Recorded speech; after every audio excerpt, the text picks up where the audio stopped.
मेरा नाम रमेश है। यह बात तब की है जब मैं कॉलेज में पढ़ाई किया करता था। मैं पढ़ाई में काफ़ी होशियार था। मेरे घर के हालात इतने अच्छे नहीं थे। मेरे घर में बस मेरी माँ ही थी। मेरे पापा बचपन में ही गुजर गए थे।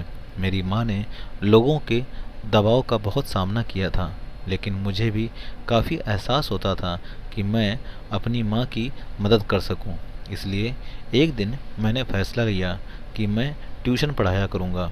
मैंने यह बात अपने सर से शेयर की तो सर को काफ़ी अच्छा लगा। उन्होंने मुझे काफ़ी सपोर्ट किया था, जिसकी वजह से मैं ट्यूशन पढ़ाने लगा था। मैं 2 बजे फ्री हो जाता था और फिर 4 बजे ही सबके घर में जा जा कर के उनको एक एक घंटे ट्यूशन पढ़ाता था।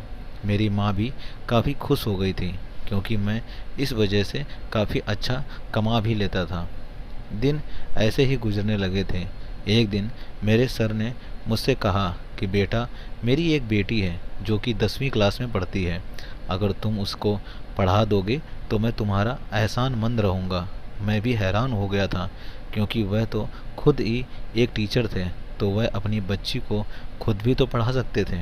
लेकिन वो कहने लगे, मेरी बेटी बहुत शरारती है, मुझसे पढ़ती नहीं है। अगर तुम मेरी बेटी को थोड़ा बहुत पढ़ा दोगे तो मैं तुम्हें काफ़ी अच्छे पैसे भी दे दिया करूँगा।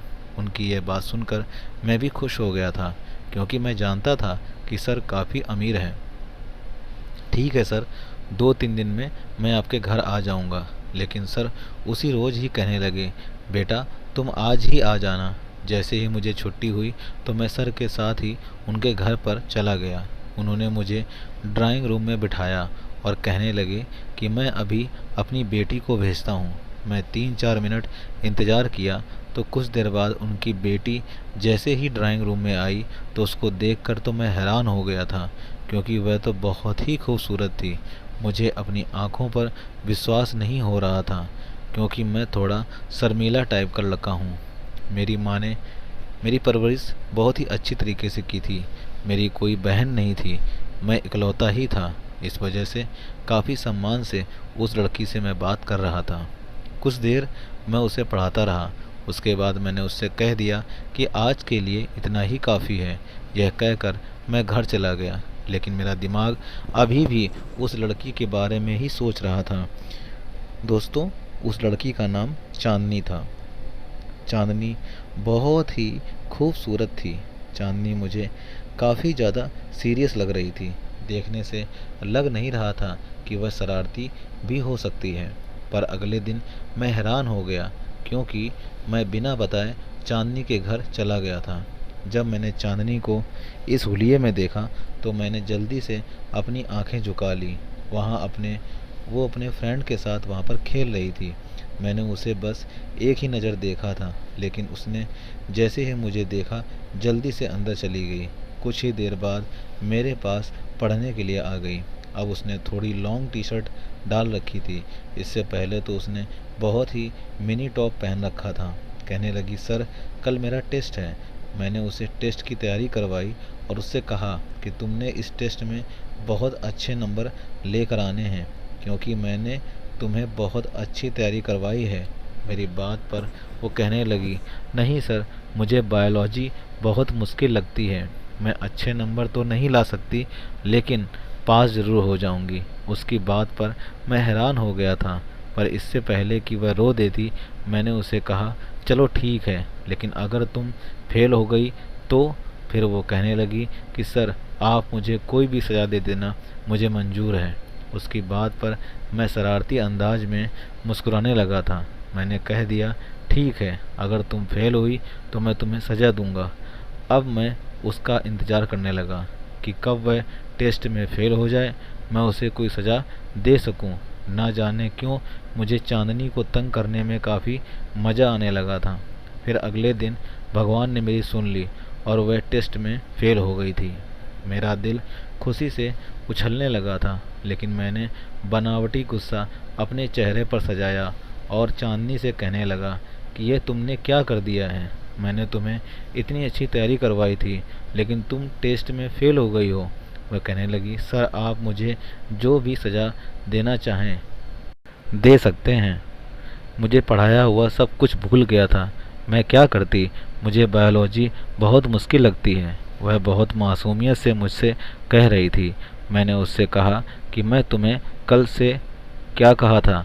कहने लगी, आपने यही कहा था कि अगर मैंने टेस्ट अच्छा ना दिया और मैं फेल हो गई तो आप मुझे सज़ा देंगे। मैंने उससे कहा कि ठीक है, फिर क्या सज़ा चाहिए?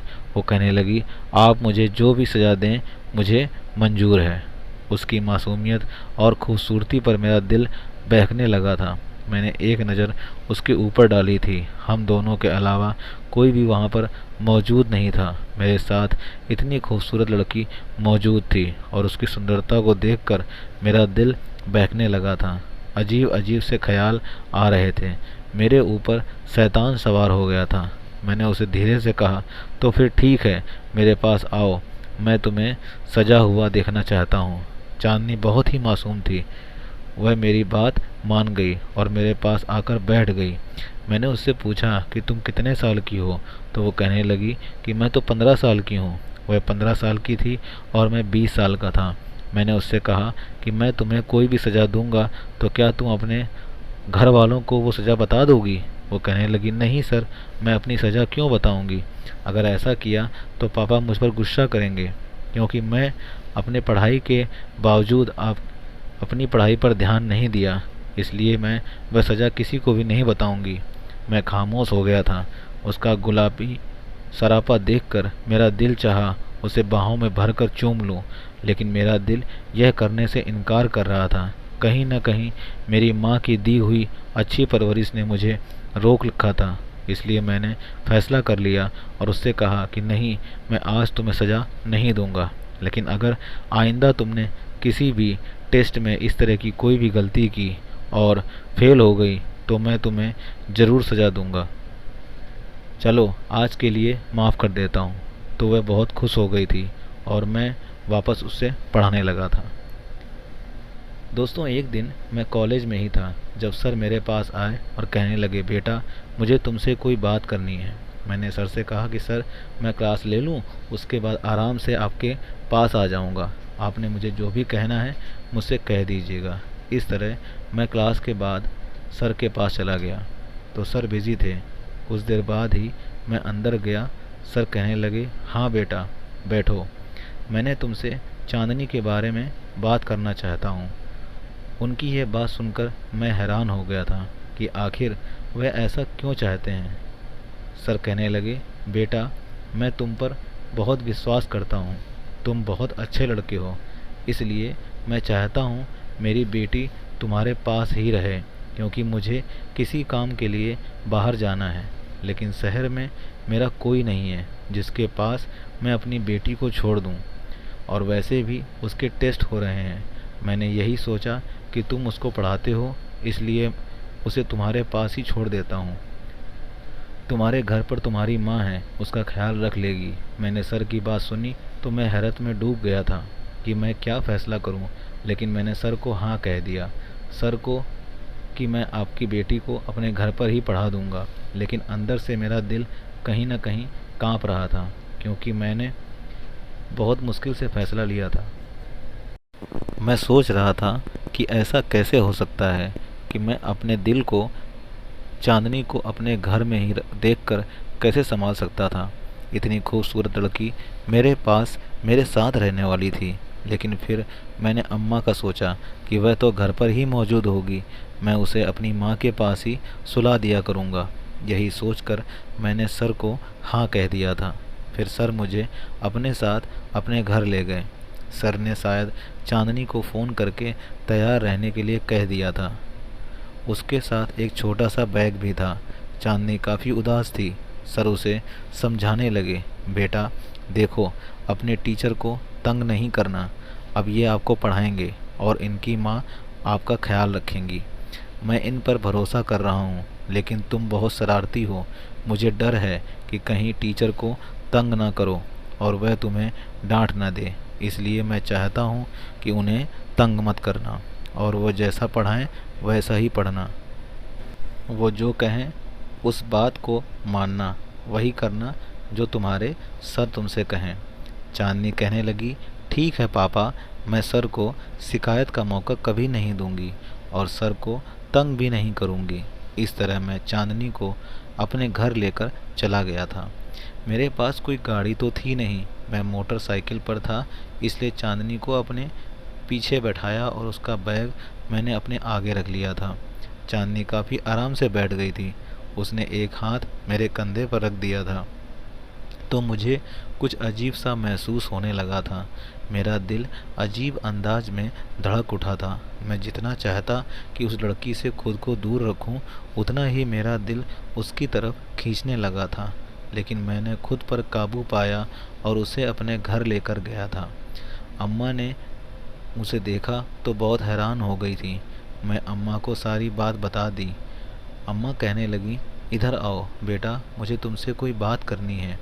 मैं अम्मा के रूम में गया तो अम्मा कहने लगी, बेटा तुमने यह क्या कर दिया है? तुम जानते हो ना कि तुम्हारी कज़िन की शादी है जहाँ मैंने अभी जाना है। वह शादी दूसरे शहर में है। मैं 3-4 दिन बाद ही आ पाऊँगी और अब तुम चांदनी को लेकर आ गए हो, तो अब वह अकेली कैसे रहेगी? अम्मा की बात सुनकर दोस्तों मेरे दिमाग में आया कि मैं तो भूल ही गया था, उनको तो एक शादी पर जाना था। अब मैं क्या करता? मुझे काफ़ी अजीब लग रहा था, लेकिन मैंने खुद को समझाया। अम्मा को कहने लगा, आप इस समस्या का कुछ ना कुछ तो हल निकालो। अब ऐसा तो नहीं कर सकता कि चांदनी को वापस भेज दूं, क्योंकि चांदनी के पापा तो चले गए हैं और अगर मैंने सर को अब इनकार किया तो उन्हें भी अच्छा नहीं लगेगा। इसलिए ऐसा करते हैं कि आप शहर चली जाइए, मैं चांदनी को संभाल लूँगा। वह बहुत ही अच्छी बच्ची है, मुझे कोई दिक्कत नहीं होगी। माँ कहने लगी, नहीं नहीं, ऐसा नहीं कर सकते। मोहल्ले के लोग तरह तरह की बातें बनाएंगे।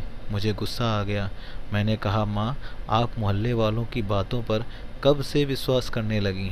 आपको पता है ना मेरी नीयत कैसी है? क्या आपको अपने बेटे पर कोई भरोसा नहीं है? आप ऐसा करें, आप आराम से शादी में जाएं, सब कुछ मुझ पर छोड़ दें, अपने बेटे पर छोड़ दें। आपकी परवरिश पर कभी भी कोई दाग नहीं आने दूंगा। मेरी माँ को मुझ पर बहुत ज़्यादा विश्वास था और मुझ पर विश्वास करते हुए वह भी शादी पर चली गई।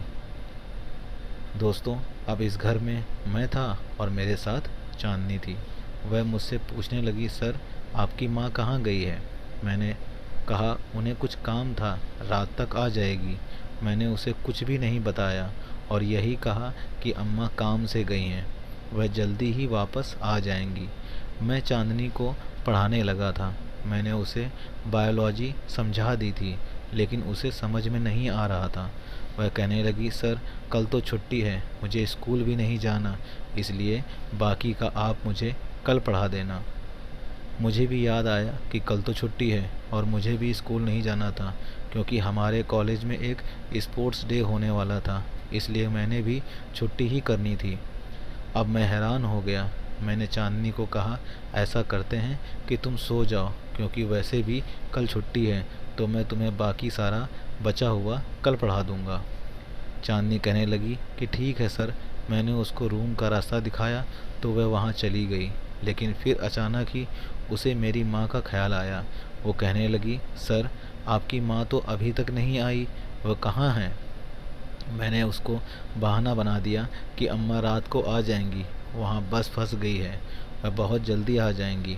उसे मेरी बात पर विश्वास हो गया था, लेकिन अंदर से मैं बहुत ज़्यादा परेशान हो गया था, क्योंकि मुझे अब लगने लगा था कि मुझे ऐसा नहीं करना चाहिए था, मुझे उससे झूठ नहीं बोलना चाहिए था, लेकिन मैं मजबूर था।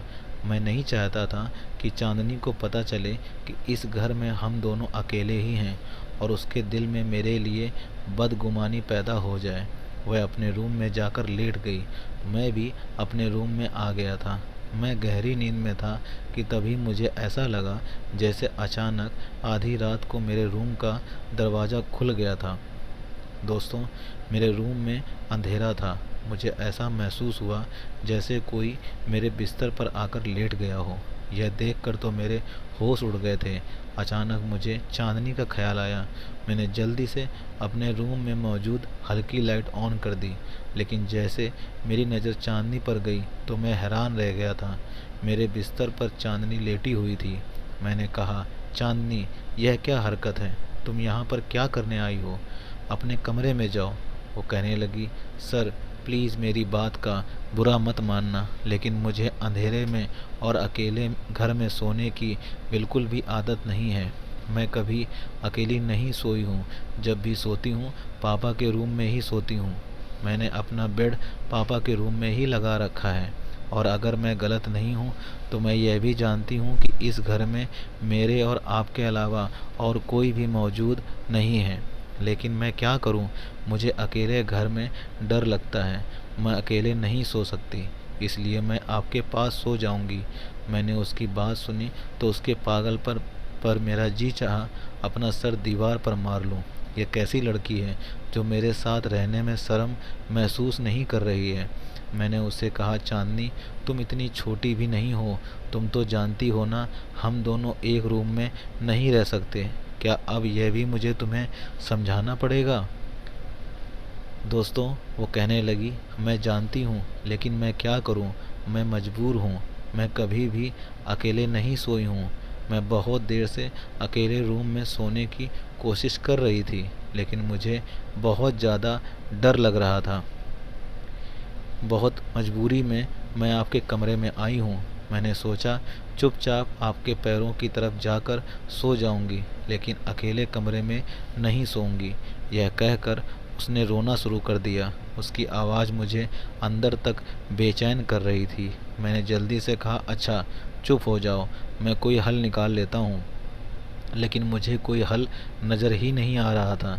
इसलिए मैंने फ़ैसला किया कि एक कंबल निकाल कर उसकी जगह अपने बेड से कुछ साइड पर बना दिया और उससे कह दिया कि तुम यहाँ पर सो जाओ, मैं बेड पर सो जाता हूँ। वो कहने लगी, मुझे बेड पर ही नींद आती है, मुझे नीचे नींद नहीं आती। मजबूरन मैंने उसे अपनी जगह दे दी और वह बेड पर सो गई और मैं नीचे ज़मीन पर कंबल बिछाकर सो गया। दोस्तों, मैं अंदर ही अंदर खुद को बहुत डांट रहा था। मेरे दिमाग में यह बात क्यों नहीं आई कि अम्मा शहर से बाहर जा रही हैं और घर पर नहीं होंगी तो मैं कभी भी चांदनी को अपने पास नहीं लाता। लेकिन अब चांदनी मज़े से मीठी नींद सो रही थी, जबकि मुझे ज़मीन पर नींद ही नहीं आ रही थी। ऊपर से चांदनी के सोने का ढंग मुझे और भी परेशान कर रहा था। एक तो वह बहुत ही खुले नाइट सूट में थी, ऊपर से कंबल भी नहीं ओढ़ रही थी। पूरा कंबल उतार कर फेंक दिया था और बेड पर फैल कर सोई हुई थी। बार बार मेरी नज़र उसके ऊपर उठ रही थी और मेरे दिल के जज्बात बेकाबू हो रहे थे। मैंने जैसे तैसे खुद पर काबू किया था, लेकिन मैंने सोच लिया था कि अब आगे मुझे क्या करना है। अगले दिन मुझे काफ़ी गुस्सा आ रहा था। चांदनी जल्दी उठ गई थी, उसने लाइट ऑन कर दी। मैंने उसे गुस्से से कहा, यह क्या हरकत है? मैंने फैसला कर लिया था कि अब मैं उसे डांट कर ही रहूँगा और इतना डांटूँगा कि उसे पता चल जाएगा कि उसने क्या किया है। इस तरह जैसे ही मैंने उसे पढ़ाना शुरू किया तो मैंने उसे काफ़ी डांटा।